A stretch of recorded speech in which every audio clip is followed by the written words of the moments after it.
금일 본장 시작 전부터 지금 나스닥이 급반등을 하고 있죠. 뭐 급반등하는 이유는 뭐 다들 아시겠지만 미국과 중국의 관세 협의를 시장의 예상치보다 완화를 시키면서 현재 불확실성이 해소가 됐다고 해서 지금 나스닥 증시가 반등을 하고 있는데 제가 방송에서 늘 말씀드렸지만 물론 제가 예상했던 예상치보다는 좀 더 상승하긴 했지만 이 전고 라인 돌파 전까지는 제가 바라보는 뷰는 똑같아요.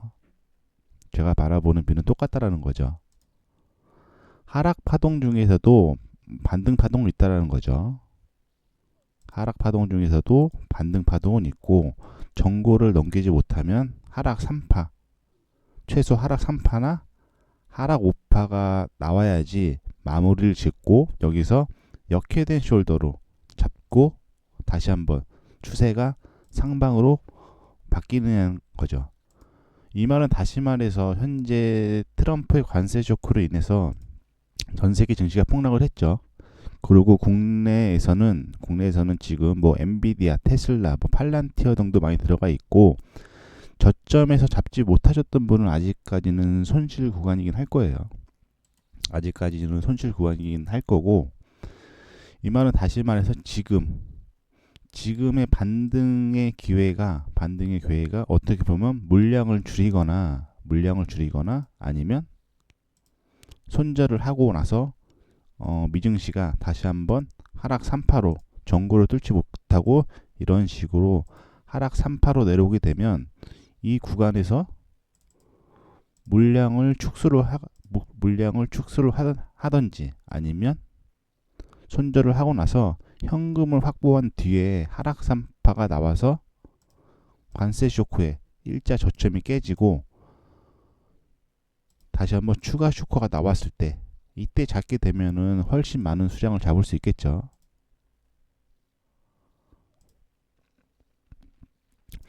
그럼 제가 계속 말씀드렸지만 왜 너는 지금 나스닥이 계속 상승을 하고 불확실성이 해소가 됐는데 왜 하락을 보고 있느냐?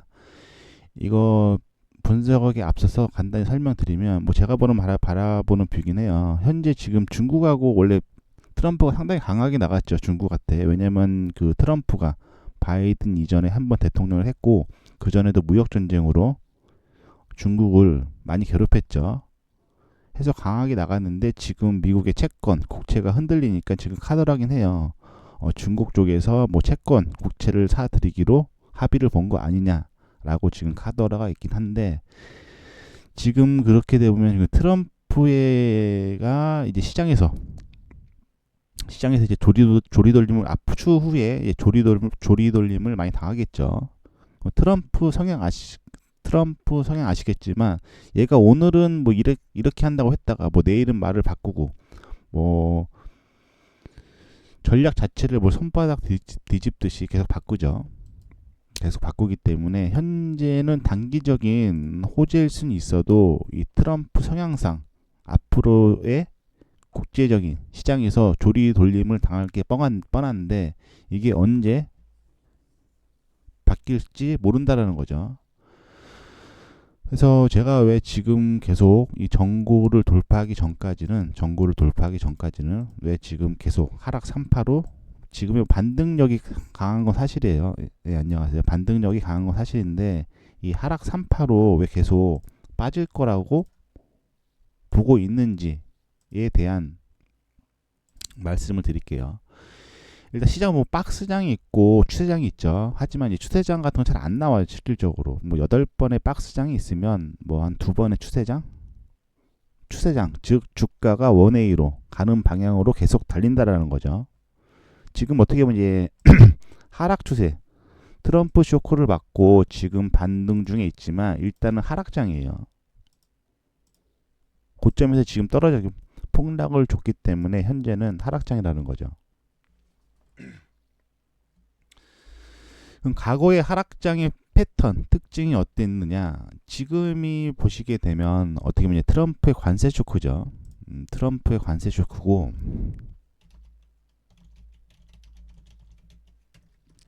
자, 현재는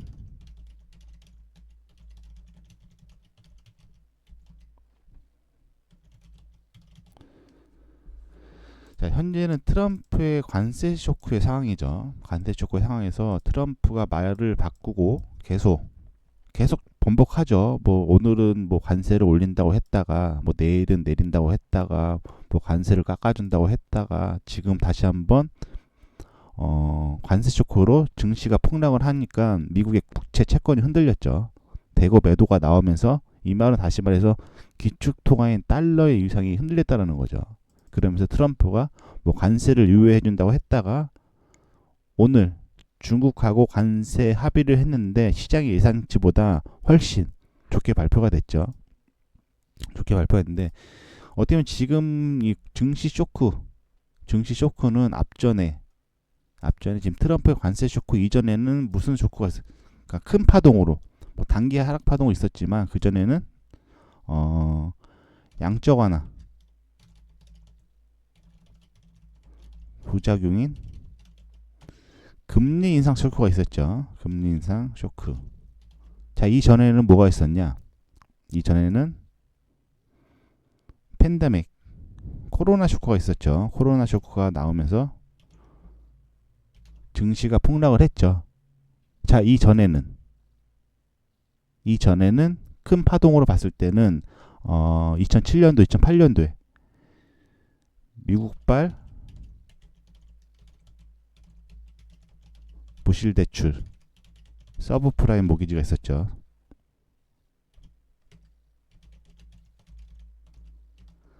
자, 이 사태가 있기 더 전에는 2000년도 초반에 닷컴 버블이 있었죠. 닷컴 버블이 나오고 나서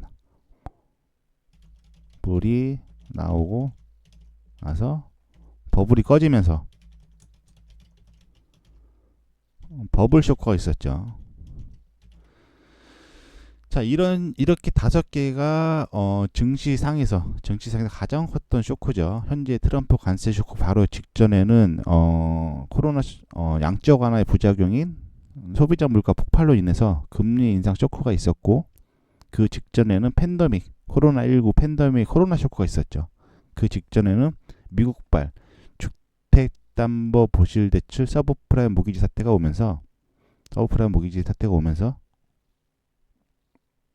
전 세계 증시가 다시 한번 폭락을 했고 이 직전에는 2000년도 초반 닷컴 버블을 타고 급등하던 증시가 닷컴 버블이 꺼지니까 버블 쇼크가 오면서 폭락을 했고 자 이때 당시에 보게 되면 어쩌면 과거긴 한데 이 대폭락장에서는 이 V자 반등이 안 나왔을 실적으로는요.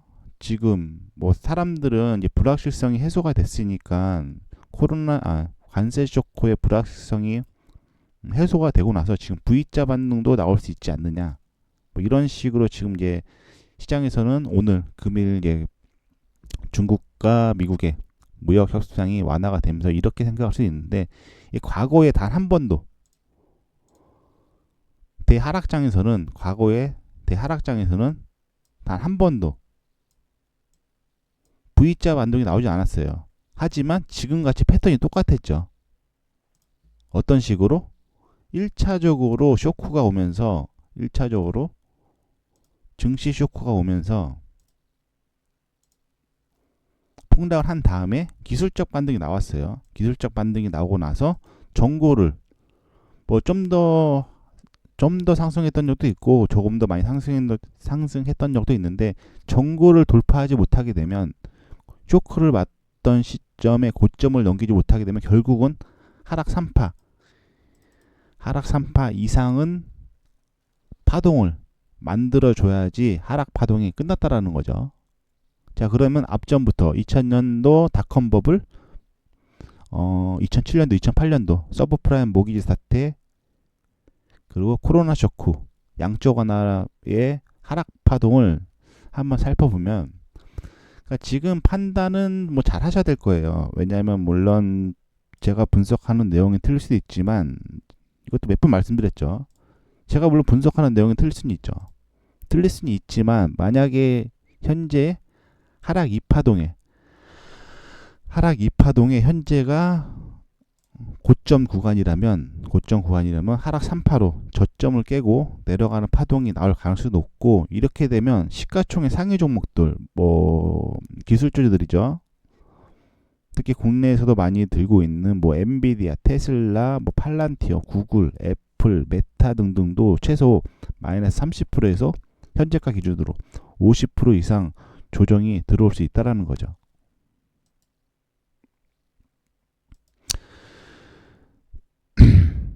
자, 보시게 되면 과거에 항상 그 대폭락장에서 어떤 식으로 하락 파동이 그 당시에도 저도 한 2000년도 저도 서브프라임 모기지까지 있었고, 그전 2000년 닷컴 버블에서는 매매를 안 했었지만 그 폭락장에서 항상 지금과 패턴이 거의 비슷했어요. 항상 급락을 한번 쇼크를 한번 주고 나서 기술적 반등이 나왔죠. 그럼 이때 사람들이 불확실성이 해소가 됐구나, 이제 완전 해소가 돼서 다시 한번 반등을 하겠구나, 이런 식으로 시장에 희망을 주고 나서 돌발 불확실성으로 다시 한번 3파동 하락 3파로 전부 다 이어갔다라는 거죠. 네, 안녕하세요. 자, 보시게 되면 일단 서브프라임 모기지 사태부터 볼게요. 2000년도 초반이죠. 닷컴 버블을 타고 전 세계 증시가 급등을 했죠. 닷컴 버블 이때 당시가 이제 아마 1990년도 초반부터 닷컴 버블을 타고 전 세계 증시가 급등을 했어요. 전 세계 증시가 급등을 했고, 이때 당시에도 이제 닷컴 버블이 꺼지면서 어떤 식으로 조정 파동이 왔느냐. 여기도 닷컴 버블이 꺼지니까 순간적으로 증시 쇼크가 왔죠. 대략적으로 고점 대비 한 40%, 고점 대비 한 40%의 증시 쇼크가 오고 나서 반등이 들어오니까, 이런 식으로 반등이 들어오니까 이제 닷컴 버블의 쇼크, 1차 쇼크는 이제 끝났구나 라고 사람들이 많이 생각을 했죠. 이런 식으로 지금 상황이랑 다 비슷해요. 직전에 대폭락장 보시게 되면 지금 상황과 거의 비슷하다는 거죠. 닷컴 버블 쇼크가 오고 나니까 전 세계 증시가 순간적으로 폭락을 했죠. 그리고 나서 기술적 반등이 나왔어. 실적으로 아까 말씀드렸죠. 하락 추세에서는 전고점을 넘기지 못하면 단기적인 반등이 나올 수는 있어요. 저런 식으로 단기적인 반등이 나올 수 있지만 중장기적으로 이 파동을 마무리 짓기 위해서는 하락 3파 내지 하락 5파가 이어져야 된다는 거죠.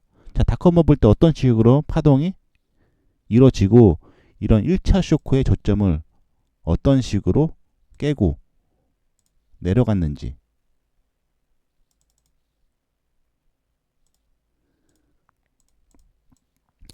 자, 보시게 되면 닷컴 버블이죠. 닷컴 버블 때 1차 쇼크가 오고 나서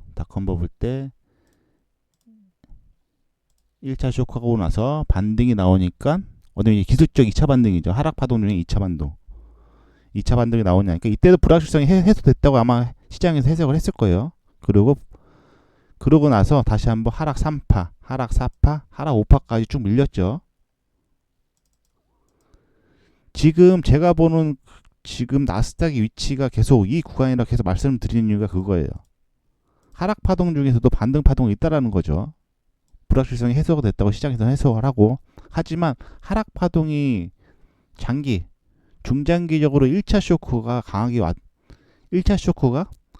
강하게 왔다라는 건 하락 고점에서의 하락 신호의 실질적으로 1차적으로 하락 쇼크가 강하게 왔다는 건 일단 중장기적으로 파동을 이뤄줘야지 추세가 바뀐다는 거죠. 이때는 5파 이상 계속 빠졌죠. 1파, 2파, 3파, 4파, 5파, 6파, 7파, 8파, 9파까지 계속 마무리를 져주고 나서 파동 다시 한번 이런 식으로 다시 무상향을 한 건데, 자, 그러고 나서 닷컴 버블 다음에 전 세계 증시로 다음 증시의 쇼크가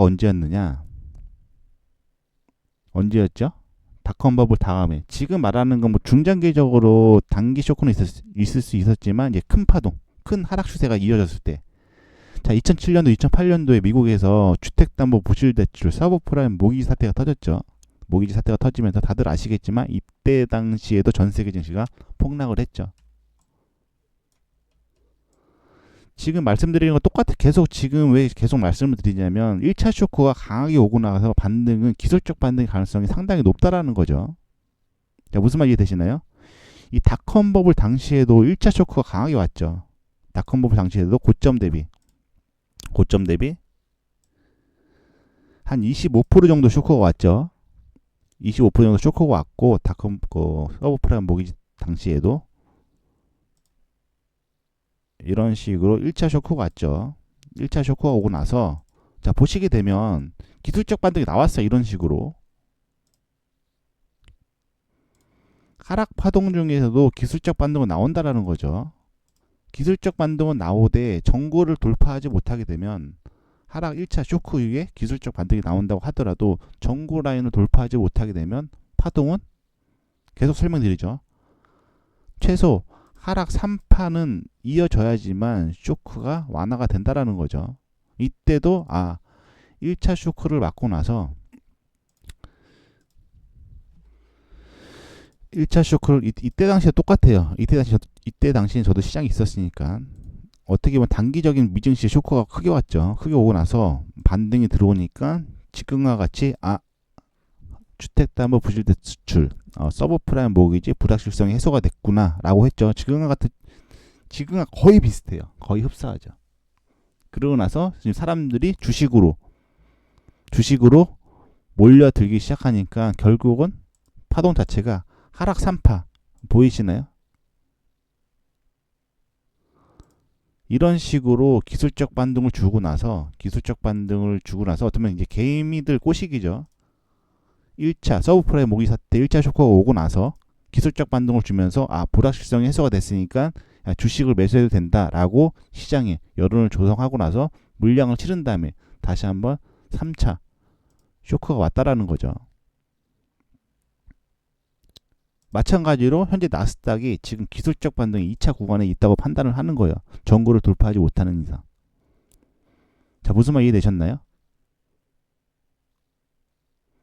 첫 번째 닷컴 버블 때도 하락 3파 이상으로 빠졌고 현재 두 번째 서브프라임 모기지 사태 때도 기술적 반등 2차 반등을 주고 나서 다시 한번 1차 쇼크 저점을 깨는 파동이 나왔다라는 거죠. 자, 이 다음에 큰 파동상으로 하락 파동이 언제였느냐? 단기 쇼크죠. 이때 코로나 쇼크는 너무 빨리 빠지긴 했는데 이 코로나 쇼크 다들 아실 거예요. 코로나 쇼크가 순식간에 빠졌죠. 자, 이때 변동폭이 상당히 빨랐긴 했지만 이때 당시에도 보시게 되면 순간적으로 증시 쇼크를 고점 대비 16% 정도의 16%의 쇼크를 주고 나서 여기도 빠른 파동이긴 하지만 1차 쇼크가 오고 나서 빠르게 기술적 반등을 줬죠. 기술적 반등을 주고 이때 당시에도 마찬가지로 코로나 불확실성 너무 과대 포장된 거 아니냐라고 해석을 했죠. 시장에서. 그러고 나서 하락 3파동으로 다시 한번 저점을 깨고 내려가는 파동이 나왔다라는 거죠. 지금의 나스닥의 위치가 마찬가지로 이 기술적 반등이 이 파동이라 보고 있는 거예요. 그 다음 파동은 어디죠? 이 코로나 쇼크가 발생을 하니까 시장에서 양적 완화를 실행을 했고 시장에 유동성 자금을 풀려났고 갈 곳 없는 유동성 자금이 비트코인 및 전세계 증시에 유입이 되면서 폭발적으로 증시를 상승을 시켰죠. 상승을 시키고 나서 그러고 나서 화폐 가치 하락으로 인한 소비자 물가 폭발로 인해서 미국에서 시장의 유동성 자금을 걷어들이는 양적 금리 인상을 실행을 했죠. 자, 이때 당시에도 고점에서 보시게 되면 1차 쇼크가 강하게 왔죠. 지금 목소리는 잘 들리시죠, 현재? 목소리는 잘 들리세요? 이때도 1차 쇼크가 강하게 왔다라는 거죠. 이 당시에도 1차 쇼크가 강하게 왔고 반동을 주니까 야 금리 인상의 쇼크는 끝난 거 아니야? 시장에 또 이렇게 해석을 했죠. 야 금리 인상이 쇼크 끝났나 보다. 이제 주식 매수할 때다. 이때 당시도 반등을 하니까 시장에서 계속 좋은 뉴스를 냈으니까요. 그러고 나서 결과론적으로는 다시 한번 금리 인상 쇼크에 저점을 깨고 내려가는 하락 3파, 금리 인상 쇼크의 저점을 깨고 내려가는 하락 3파, 하락 4파, 하락 5파를 마무리 짓고 나서야 다시 한번 증시가 본격적인 상승장이 나왔다라는 거죠.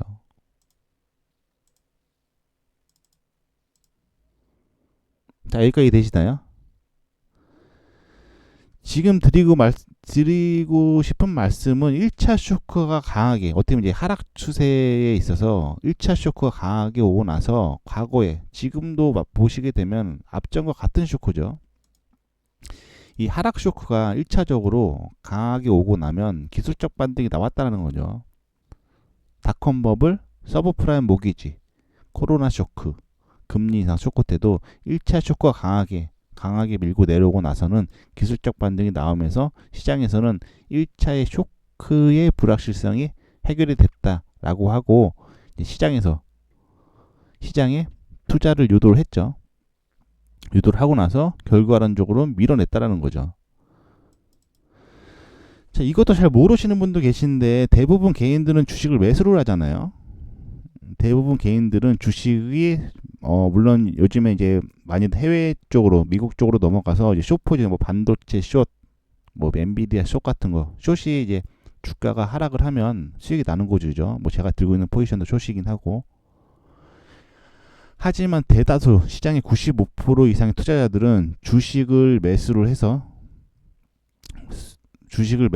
상승을 해야지만 그 수익이 나는 구조예요. 하지만 그 시장을 움직이는 주체 세력들은 포지션을 반대로 잡을 수도 있어요. 이 말은 무슨 말이냐? 물론 대체적으로 글로벌 헤지 펀드들 같은 경우는 뭐 골드만삭스, 블랙록, 모건 스탠리 같은 경우는 대부분 시장의 포지션을 매수 방향으로 잡긴 해요. 매수 방향으로 잡긴 하는데 이런 불확실성이 나오기 전에는 포지션을 매도 방향으로 잡아요. 포지션을 매도 방향으로 원래 일반적으로는 매도 방향으로 구축을 잘 안 해요. 왜냐하면 시장에서 불확실성을 유도를 한다고 해서 말이 많기 때문에 일반적으로는 대체적으로 매수를 잡고 있는데 폭락장이 오기 직전에는 포지션 자체를 대규모 매도로 취한 다음에 증시를 끌어내리면서 얘네들이 계속 던지죠. 얘네들이 물량이 많기 때문에 계속 던지면서 주가가 하락을 하면 수익이 나는 거죠. 지금도 마찬가지라 보고 있어요. 마찬가지라 보고 있죠. 지금 현재 한 2,800 라인 정도, 이제 본장 때 한 2,800 정도에서 지금 현재가 한 2,900 정도 되죠. 2,900 라인 정도 되게 하는데 뭐 얼마 안 남긴 했어요. 얼마 안 남긴 했는데 앞전과 같이 1차 쇼크가 온 뒤에 1차 쇼크가 지금 왔죠. 1차 쇼크가 온 뒤에 현재 정고 라인을 넘기지 못하면 앞전과 같이 하락 3파로 저점 밑으로 깨질 가능성이 높다라고 보고 있는 거예요.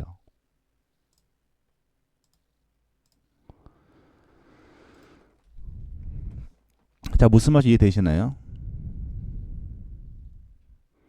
지금은 다들 그렇죠. 야, 다들 더 이제 올라갈 거다. 불확실성이 해소가 됐으니까 중국하고 완만히 합의가 됐으니까 이제 중장기적으로 다 상승할 거다. 하지만 앞전에도 항상 그랬다는 거죠. 이런 식으로 희망 반등을 주고 나서 결국은 하락 3파로 다 하락을 했다라는 거죠. 자, 여기까지 이제 무슨 말씀이 되셨나요? 이거는 이제 어떻게 보면 중장기적인 큰 파동상으로 앞전의 과거에 단 한 차례도 V자 반등으로 V자 반등으로 V자 반등으로 하락 추세를 마무리 지은 적은 없다.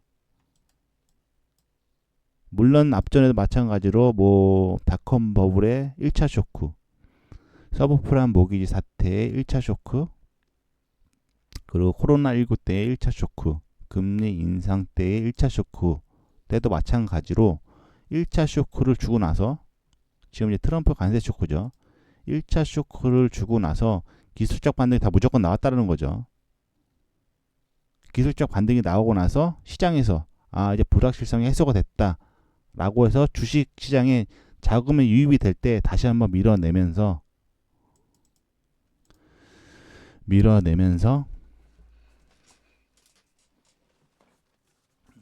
하락 3파로 마무리가 됐다라는 거죠. 물론 판단들은 본인들이 하시면 돼요. 뭐 본인들이 하시면 되는데,